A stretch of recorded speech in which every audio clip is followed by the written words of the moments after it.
I want to get my bread a bit crunchy. As an oil, I'll be using some geese. Now, quail eggs.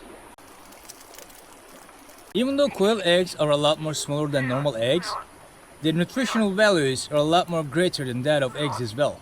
Some salt. And it's already ready. Nice time to enjoy.